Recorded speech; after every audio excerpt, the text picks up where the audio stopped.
आपको हमेशा थकान रहती है, वजन अचानक बढ़ रहा है या कम हो रहा है, बाल झड़ रहे हैं, तो ये थायराइड की समस्या हो सकती है। थायराइड होने के कई कारण हो सकते हैं: तनाव, गलत खान पान, नींद की कमी, हार्मोन इनबैलेंस, आयोडीन की कमी और आज की खराब लाइफस्टाइल। मार्केट में दोनों प्रकार के थायराइड, हाइपो और हाइपर के लिए अलग अलग मेडिसिन मिलती है, लेकिन आयुर्वेदिक में शरीर को अंदर से बैलेंस करने पर ध्यान दिया जाता है। एलिमेंट्स वेलनेस का थाई हेल्थ एक आयुर्वेदिक लिक्विड है। ये T3, T4 और TSH लेवल को बैलेंस करने में मदद करता है। ये दोनों प्रकार के थायराइड में सपोर्ट देने का काम करता है।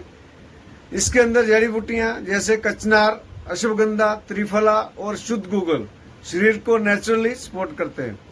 स्वास्थ्य ही धन है। सही जानकारी ले और अपने शरीर का ध्यान रखें। जानकारी के लिए व्हाट्सएप करें 9213582818। नमस्कार।